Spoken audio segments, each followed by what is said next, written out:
Yo, what's up guys? Kali ini kita akan lanjutkan film zombie detektifnya. Bagi yang belum nonton episode sebelumnya, silakan kalian cek link di deskripsi video ini ya. Oke, kalau begitu tanpa berlama-lama lagi, langsung aja kita let's go ke filmnya.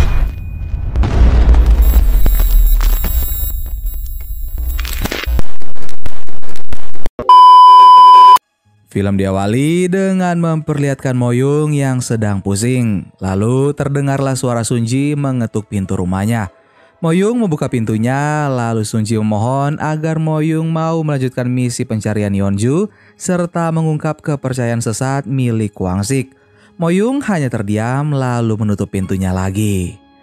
Keesokan harinya, Sunji memanggil Moyung dengan suara nyaring. Moyung menutup telinganya. Hanya berselang beberapa menit saja, suara Sunji yang tadinya hilang kembali terdengar. Suara Sunji kali ini lebih keras karena ia menggunakan toa milik penjual sayur. Moyung mengacukannya lagi. Namun Sunji belum menyerah. Ia bergelantungan di jendela Moyung lalu menunjukkan tulisan sambil memohon agar Moyung mau melanjutkan misi pencarian Yeonju. Bukannya terharu, Moyung malah menutup tirai jendela lalu berbaring di sofa. Moyung yang tertidur tiba-tiba mencium aroma menggoda yang ternyata adalah aroma babat yang dimasak Sunji tepat di depan rumahnya. Indera penciuman Moyung yang kuat membuatnya harus menggunakan penjepit hidung agar tak bisa mencium aroma harum babat. Tak satu pun usaha Sunji yang berhasil hingga hari mulai malam di mana Moyung masih bertahan di dalam rumah sedangkan Sunji duduk di luar tak lelah mengomeli Moyung untuk tidak menyerah dalam menyelidiki kasus hilangnya Yeonju. Moyung mendengar perkataan Sunji dan hatinya kemudian tergerak. Saat Sunji akan pulang, Moyung membuka pintu dengan lampu kelap-kelip. Moyung memutuskan untuk tetap melanjutkan penyelidikan dengan syarat Sunji harus membelikannya krim serta daging terlebih dahulu. Sunji pun menuruti perintah Moyung untuk membeli krim tersebut. Saat ingin masuk, Moyung menahan pintu lalu menyuruh Sunji untuk menunggu. Beberapa menit kemudian terbukalah pintu lalu menampilkan wajah mulus Moyung yang membuat Sunji terpesona. Sunji dipersilakan masuk lalu ia menunjukkan foto Lee Kwang-sik kepada Moyung. Sunji bertanya apakah Moyung melihat Yeonju di sana. Moyung menjawab bahwa ia sepintas melihat Yeonju yang sedang larut dalam doa. Moyung kemudian menunjukkan kapsul yang didapatkannya dari petugas di sana untuk menurunkan berat badan. Scene kemudian berpindah pada Sunji yang menemui Kim Bora untuk meminta bantuannya mencari tahu lebih lanjut tentang kapsul tersebut. Kim Bora mengajak Sunji untuk menemui dokter berpengalaman dalam obat-obatan. Rencana Sunji adalah mereka harus membuktikan bahwa kapsul itu adalah ilegal. Maka ia akan mendapat surat perintah untuk menggeledah tempat tersebut lalu mengeluarkan Yeonju. Sunji dan Moyung pun mengawasi pusat puasa Gangrim lalu mulai menyusun rencana selanjutnya. Moyung berkata bahwa ada terowongan menuju tempat ibadah. Sunji pun menyuruh Moyung untuk kembali masuk ke tempat tersebut dan ia hanya perlu berpura-pura gila demi mengecoh mereka semua. Tentu saja Moyung menolak mentah-mentah. Lalu Sunji berkata bahwa jika Moyung berhasil menemukan Yeonju, maka ia akan memakan banyak babat menggunakan uang bayaran. Moyung pun terbuai dan ia menerima perintah Sunji. Scene kemudian berpindah menampilkan Sunji yang mempersiapkan penyamaran untuk Moyung menjadi seorang pengantar sayur. Sunji menyalakan hitungan waktu yang akan berakhir selama 5 menit. Moyung masuk ke ruang utama dengan berpura-pura membawa troli. Di sisi lain, Sunji memberi arahan kepada Moyung untuk berjalan ke arah kiri. Ketika Moyung membuka pintu ruangan, ternyata Sunji salah memberi arahan. Moyung pun pergi ke kanan. Sunji memberitahukan bahwa para penjaga mulai berdatangan. Maka dengan segera Moyung nyelenong masuk sehingga hampir membuat penjaga curiga. Setelah bertemu dengan Yeonju, Moyung memaksanya untuk pergi. Yeonju menolak dengan histeris. Ia tampaknya sudah dicuci otak sehingga memberontak membuat Moyung tanpa sengaja memukulnya. Yeonju pun pingsan lalu Moyung membawanya keluar. Di sana ia bertemu dengan seorang penjaga. Penjaga itu meminta Moyung untuk melepaskan maskernya. Moyung pun menurut. Untungnya ia sudah menggunakan kumis palsu. Namun hembusan angin membuat kumis itu hampir lepas. Beberapa anggota yang lewat menyapa penjaga tersebut sehingga ia tak sempat melihat kumis Moyung yang terlepas. Saat ia berbelok, Moyung bertemu lagi dengan pria kurus yang jahat. Pria kurus itu curiga lalu melepas kumis Moyung dan ia memaksa untuk membuka troli yang dibawa Moyung. Namun Moyung menepis tangannya. Mereka kemudian berkelahi. Moyung terkejut pada kekuatannya yang kuat sekali. Ia mendorong troli itu lalu mereka berlari. Pria kurus yang masih ngotot untuk melihat isi troli dicegah oleh Moyung dengan cara menutup matanya. Karena sisa waktu semakin menipis, Moyung memukul pria tersebut hingga pingsan. Namun ketika misi hampir selesai, Yeonju tersadar dari pingsan secara tiba-tiba sehingga penutup trolinya mengenai wajah Moyung lalu ia pun pingsan. Yeonju melihat pria kurus itu bersama wanita lain. Ia pun merasa dikhianati lalu berkelahi dengan wanita tersebut. Di sisi lain, Sunji berusaha menghubungi Moyung untuk segera bangkit karena para pengantar sayur akan pergi. Ketika Moyung bangun, pengantar sayur itu sudah benar-benar pergi. Ia tak menghiraukan perkelahian di belakang lalu pergi begitu saja meninggalkan earpiece serta kumis palsunya di sana yang kemudian ditemukan oleh seorang penjaga. Scene kembali berpindah pada Sunji yang menerima pesan dari Kimbora bahwa ia sudah menemukan bahan kapsul yang dicarinya. Di sisi lain, Lee Kwang-sik meminta anak buahnya untuk memastikan seluruh anggota umatnya agar tetap berpegang teguh pada kepercayaan mereka. Lee Kwang-sik meminta ide inovatif lainnya karena ia sudah muak dengan cara-cara lama. Anak buahnya itu kemudian memberitahukan sesuatu rahasia. Scene berpindah pada Moyung yang ternyata tidak pulang melainkan bersembunyi di dalam mesin cuci pakaian. Ia kemudian berjalan melewati ruangan demi ruangan lalu sampailah dia di tempat pembuatan obat-obatan ilegal. Karena tak berhati-hati, seseorang muncul di belakang lalu memukulinya hingga pingsan. Di sisi lain, Kimbora memberitahukan bahwa kapsul yang diberikan Sunji mengandung halusinogen tinggi. Tanpa pikir panjang, Sunji mendatangi kantor polisi untuk mendapatkan surat izin menggeledah pusat puasa Gangrim. Namun atasannya itu menolak karena selama ini Sunji sering melaporkan kasus tak jelas. Ia ingin bukti dan juga saksi, tapi Sunji tak memiliki keduanya. Maka marahlah atasannya karena Sunji terlalu memaksa. Detektif Cha kemudian menyeret Sunji keluar. Mereka berdua duduk bersama lalu Detektif Cha berjanji akan membantu Sunji menyelidiki kasus Kwang-sik. Detektif Cha memberikan semprotan lada untuk jaga-jaga jika ada yang mengincarnya. Sunji pun seketika bahagia karena masih ada yang mempercayainya. Scene berpindah pada Moyung yang berada di suatu tempat lalu ia mencium bau yang familiar di hidung zombie yaitu tak lain adalah bau mayat.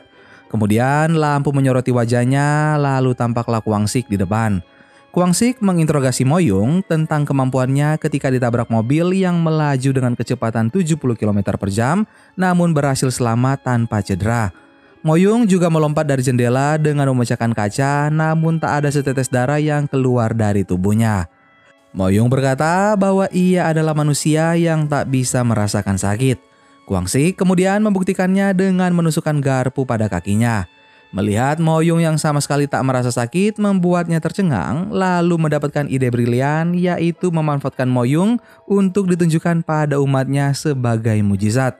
Imbalannya adalah Moyung dapat membawa Yeonju keluar tanpa larangan. Scene kemudian berpindah di mana Moyung yang mengambil handphonenya. Di sisi lain, terlihat Sunji menunggu di depan pusat puasa Gangrim, lalu tiba-tiba ia mendapat telepon dari Moyung.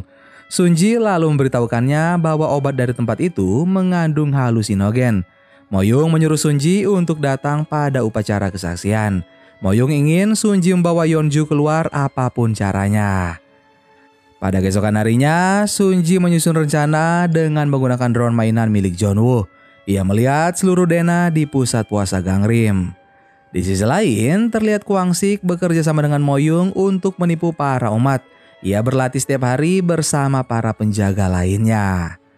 Scene kemudian berpindah pada hari perayaan kesaksian. Kwang-sik sudah memimpin di depan lalu memberikan ceramah pada umatnya untuk mempersembahkan banyak uang. Moyung berada di antara kerumunan merasa pusing karena suara bising. Sedangkan di sisi lain, Sunji telah masuk ke dalam pusat puasa Gangrim. Ia menemukan Yeonju yang diikat pada tiang lalu ia bebaskan. Namun Yeonju tak bisa berjalan. Sunji pun memilih untuk menggendongnya, tapi berat Yeonju tak mampu ia angkat. Scene berpindah pada Moyung yang menerima pesan dari Sunji bahwa ia sudah keluar bersama Yeonju. Moyung bergegas untuk keluar, tapi Kwang-sik lebih dulu memanggilnya. Moyung kemudian terduduk di depan altar. Kwang-sik memulai pertunjukan dengan berkata bahwa Moyung tak bisa merasakan sakit karena iblis berada di tubuhnya. Kwang-sik membuktikan perkataannya itu dengan memelintir tangan Moyung ke belakang. Para anggota umat pun terdiam, lalu Moyung berteriak kesakitan. Itu adalah rencananya untuk mengungkap kejahatan Kwang-sik. Ketika seorang petugas memukul Moyung dengan kayu, ia berpura-pura tersungkur lalu keluarlah darah palsu yang sudah disiapkannya. Kwang-sik pun menjadi panik. Ia memilih pergi dan meninggalkan umatnya. Di sisi lain, detektif Cha dan tim kepolisian mulai bergerak menuju pusat puasa Gangrim. Sedangkan Sunji bertemu dengan Kwang-sik dan asistennya. Sunji terpaksa harus melawan asisten Kwang-sik dan ia mengambil semprotan lada lalu menyemprotnya ke wajah pria tersebut. Kemudian datanglah Muyong membantu Sunji dengan melempar kartu namanya. Ketika Kwang-sik muncul, Sunji memanggil namanya lalu Kwang-sik pun berbalik kemudian berusaha untuk menusuk Sunji menggunakan tongkat. Namun untungnya Muyong berhasil melindungi Sunji sehingga perutnya lah yang tertusuk. Sunji menjadi panik, lalu asisten Kwang-sik bangkit untuk menyemprotkan tabung pemadam kebakaran. Namun semprotan itu tak mempan untuk Muyong. Ia berhadapan dengan Kwang-sik yang masih berharap Muyong mau bekerja sama dengannya lagi. Muyong tetap menolak, lalu Kwang-sik berkata bahwa mustahil Muyong bisa kembali menjadi manusia. Perkataannya membuat Muyong tersinggung, lalu ia pun mencekik leher Kwang-sik dan bersiap untuk menggigit dagingnya. Namun suara Sunji menghentikan tindakannya. Scene kemudian berpindah menampilkan para polisi yang berhasil menangkap Kwang-sik dan juga anak buahnya. Sedangkan Yeonju akhirnya bertemu dengan sang ibu yang khawatir pada kondisinya. Sebelum pergi, Go-eun berkata bahwa Muyong seperti dewa baginya. Ketika mobil itu pergi, Muyong bertanya dalam hati apakah ia dulu juga punya keluarga yang selalu menunggu kepulangannya. Lalu datanglah Sunji sambil berlari. Ia menanyakan kondisi perut Muyong yang tertusuk tadi. Muyong berkata bahwa ia baik-baik saja. Sunji pun menjadi bingung. Ia merasa curiga Muyong adalah zombie. Muyong lalu mengalihkan topik pembicaraan dengan membahas uang bayaran untuk Sunji. Sunji pun senang lalu memohon agar ia tetap diterima untuk bekerja selamanya di agensi detektif Muyong. Di sisi lain, Muyong yang sedang menikmati hasil kerja kerasnya dengan mandi dan makan daging sepuasnya, tiba-tiba datanglah Sunji melihat tubuhnya tanpa pakaian. Sunji pun terkejut lalu terjatuh kemudian berlari keluar karena ketakutan. Pada pagi harinya, Sunji terus memikirkan apa yang sudah ia lihat. Sunji kemudian memeriksa video saat pertama kali bertemu Muyong. Dalam video itu menunjukkan kaki Muyong. Pintu kamarnya dibuka oleh Takyun untuk memanggilnya makan bersama. Takyun yang melihat gambar itu sekilas kemudian dengan yakin berkata bahwa kaki itu adalah kaki zombie. Seluruh tubuh zombie dipenuhi bekas luka. Sunji pun semakin ketakutan. Takyun memberikannya buku yang membahas tentang zombie. Takyun berkata bahwa zombie akan memakan daging hidup, lalu Sunji teringat pada Muyong yang menyukai daging ayam. Takyun juga berkata bahwa zombie memakan ayam mentah, musang, dan kelinci sebagai alternatif. Perkiraan Sunji semakin kuat karena Muyong sama sekali tak merasa sakit, jantungnya pun tak berdetak. Ketika Sunji sedang memikirkan Muyong, terbukalah pintunya oleh Sunyong. Sunyong menyeret Sunji sambil memarahinya karena tidak menghasilkan uang. Sunji berkata bahwa ia punya sesuatu brilian yang akan menjadi viral, yaitu fakta bahwa Muyong adalah zombie. Namun Sunyong tak mempercayainya dan malah mengusir Sunji dari rumah.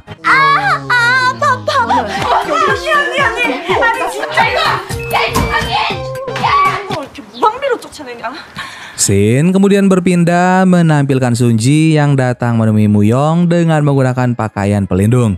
Kedatangan Sunji hanya demi mendapatkan uang bayarannya agar Sunyong tak lagi menagihnya uang sewa.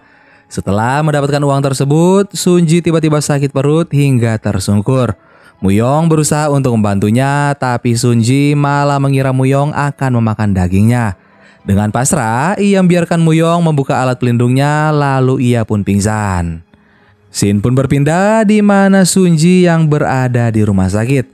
Ia berteriak karena mengira dirinya sudah berubah menjadi zombie. Lalu datanglah Sun Yong bersama seorang dokter yang memeriksa keadaan Sunji. Ia ternyata mengidap usus buntu. Dokter berkata bahwa Sunji seharusnya berterima kasih pada Muyong karena telah membawanya ke rumah sakit dan membayar biaya operasi tepat waktu sehingga Sunji mendapat penanganan maksimal. Sedangkan di sisi lain terlihat Muyong yang mengembalikan anak anjing milik Junwo. Sunji menelpon Junwo untuk menanyakan di mana Muyong berada. Ia kemudian pergi ke rumah Muyong dan mendapati rumahnya dalam keadaan kosong. Sunji melihat handphone Muyong yang tertinggal, lalu ia melihat riwayat pencarian terakhir Muyong untuk mengetahui lokasinya sekarang. Scene berpindah pada Muyong yang berada di dalam bus. Di sana terdapat 2 orang petugas yang memeriksa identitas para penumpang. Ketika giliran Muyong, ia memberikan KTP yang foto lama dengan wajah yang berbeda. Petugas itu pun curiga, lalu datanglah Sunji menyelamatkan Muyong karena ternyata ia mengenal 2 petugas tersebut. Scene berpindah menampilkan Sunji yang sedang makan malam bersama Muyong. Ia tak lagi merasa takut. Sunji justru kagum pada Muyong karena walaupun ia zombie, dia sama sekali tak memiliki niat jahat untuk menyakiti manusia. Sunji memesankannya babat mentah karena paham bahwa Muyong tak bisa memakan daging matang. Hari semakin larut, namun Sunji masih berada di restoran bersama Muyong dengan keadaan setengah mabuk. Muyong menceritakan kisahnya sebagai zombie yang menyedihkan dan kadang merasakan kesepian. Sunji kemudian berkata bahwa mungkin Muyong memang sudah ditakdirkan untuk menjadi detektif karena kemampuan zombinya itu dapat menguntungkan dan menyelamatkan banyak orang. Sunji berjanji akan membantu Muyong dalam menemukan masa lalunya yang terlupakan. Muyong mendengar perkataan Sunji kemudian terdiam. Ia menerima tawaran Sunji untuk bekerja sama dengannya dalam mengulik masa lalunya. Sunji lalu bertanya apakah Muyong bisa kembali menjadi manusia lagi. Belum sempat Muyong menjawab, Sunji sudah tidur dengan lelap. Scene kemudian berpindah pada keesokan harinya di mana Sunji yang memberikan uang tagihan kepada Sun Yong. Sun Yong pun berubah menjadi baik. Ia bertingkah 180 derajat berbeda dari biasanya. Kini Sunji pun datang dengan penuh semangat untuk bekerja. Ia membawakan krim serta daging mentah untuk Muyong.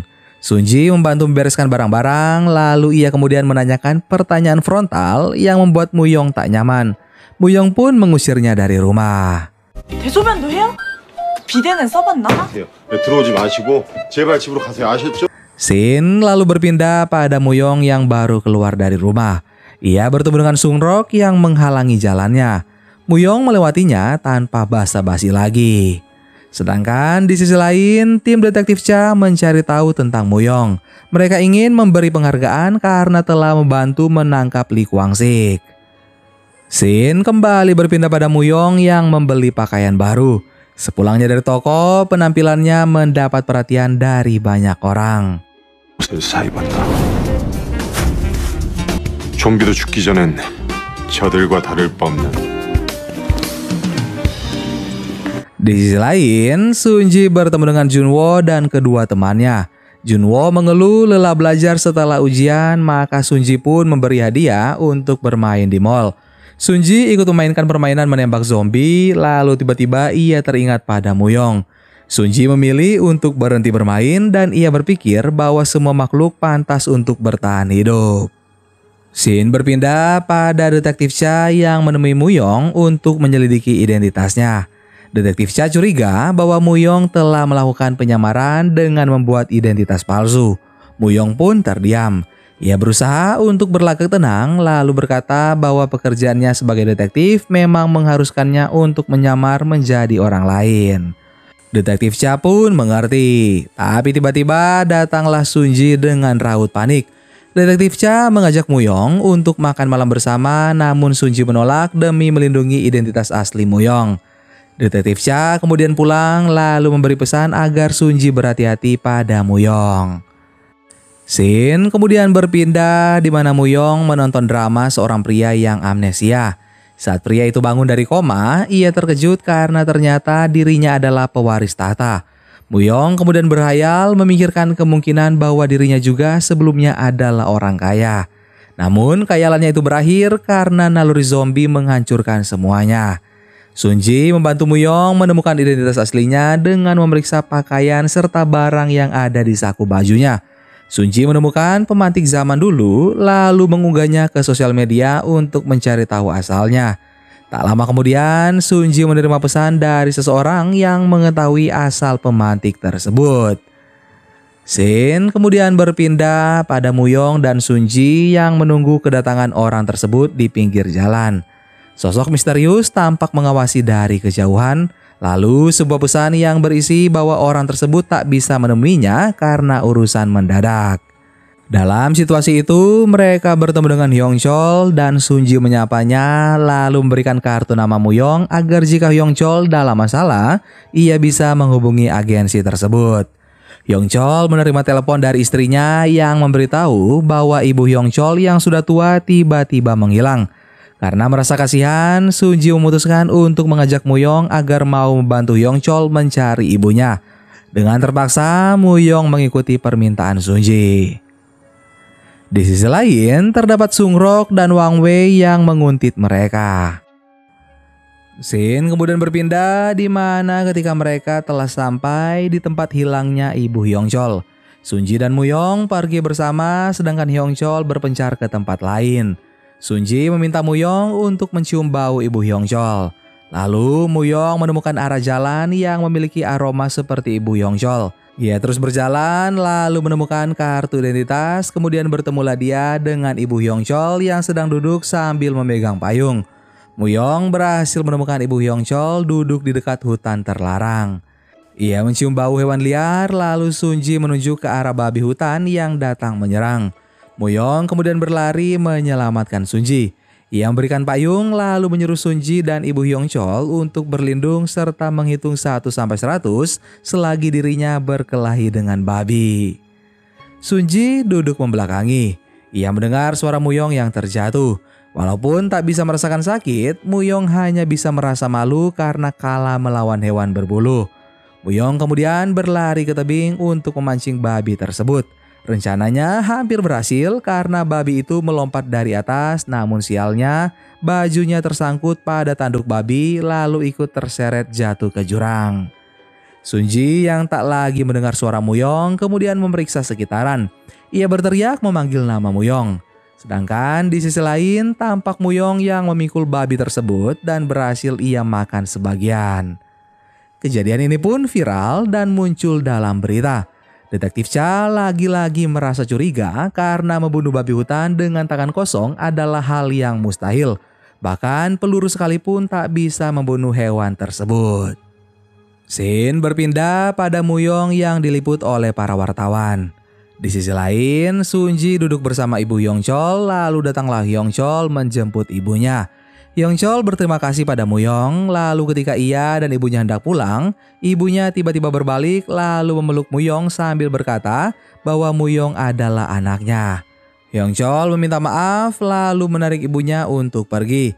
Kemudian Muyong memberikan kartu pengenal untuk berjaga-jaga jika ibu itu hilang.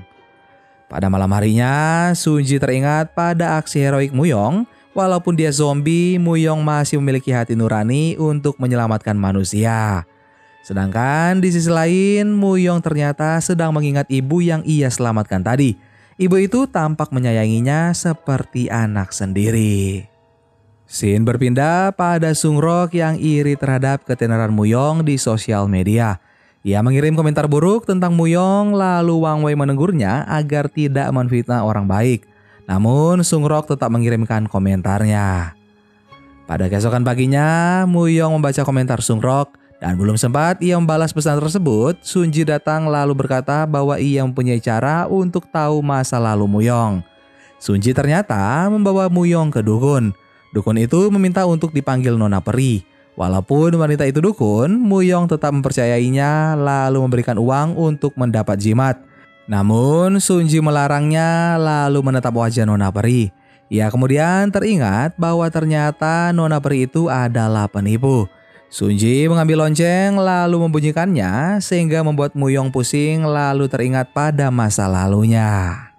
Muyong melihat seorang anak kecil memegang boneka kelinci pada hari Natal. Ia kemudian buru-buru keluar lalu diikuti oleh Sunji.